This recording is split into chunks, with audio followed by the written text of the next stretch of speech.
Hello po mga kapatid! Ngayon po ay nasa episode 46 na po tayo ng ating segment na Bible Speaks.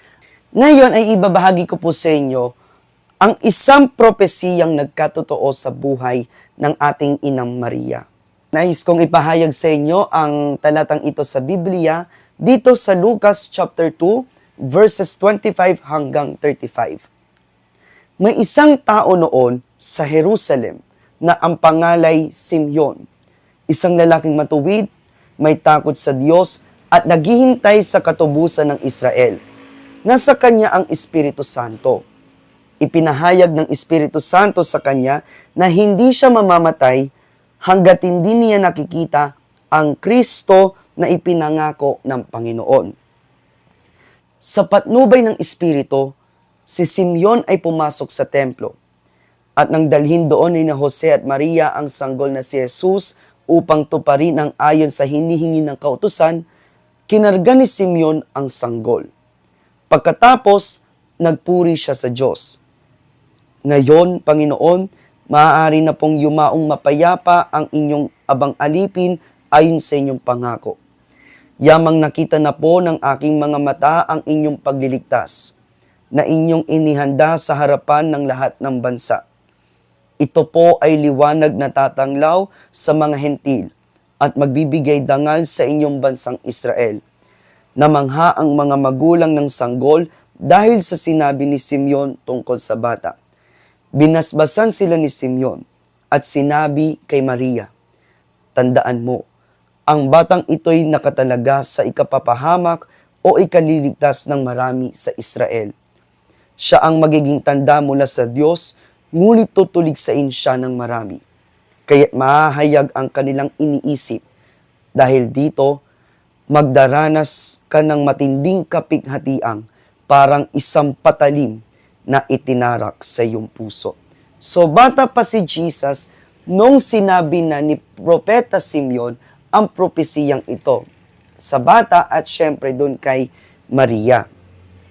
Ang batang ito na inakala nila Maria at Jose ay mamumuhay ng normal at payapa. Parang common people lang. Pero, hindi nila alam o parang hindi nila aakalain na dadaan pala si Jesus sa pagsubok. At ito nga yung siya ay paparusahan ng kamatayan. Siya ay ipapako sa krus. Sino ba namang ina ang hindi masasaktan kapag nakita niya ang kanyang anak na nakabayubay sa krus, punong-puno ng dugo, lasog-lasog ang buong katawan, nakapako. Siyempre, masakit yun para kay Inang Maria na ganoon ang sinapit ng kanyang anak. Nakita niya kung paano nahihirapan ng kanyang anak habang binubuhat ang napakabigat na krus. Hanggang sa ito'y kanyang nakasalubong, hanggang sa makita niya ang kanyang anak na pinapako sa krus. So, syempre, napakasakit yun para sa isang ina. At even ako, kung nandun ako sa sitwasyon na yon, katabi ko si Maria, makikisimpatya ako sa kanya, makikiiyak ako kasi ramdam ko yung sakit habang tinitiis ni Kristo yung mga pasakit at yung hirap na dinanas niya. Kung kaya't isa si Maria sa aking hinahanga ang karakter sa Bible kasi isa siyang babae, isa siyang ina na dumaan sa mga mapapait na kalbaryo, mapapait na karanasan, tinanggap niya pa rin ito ng buong-buo kahit masakit sa kanyang kalooban. Ano ang aral nito sa atin?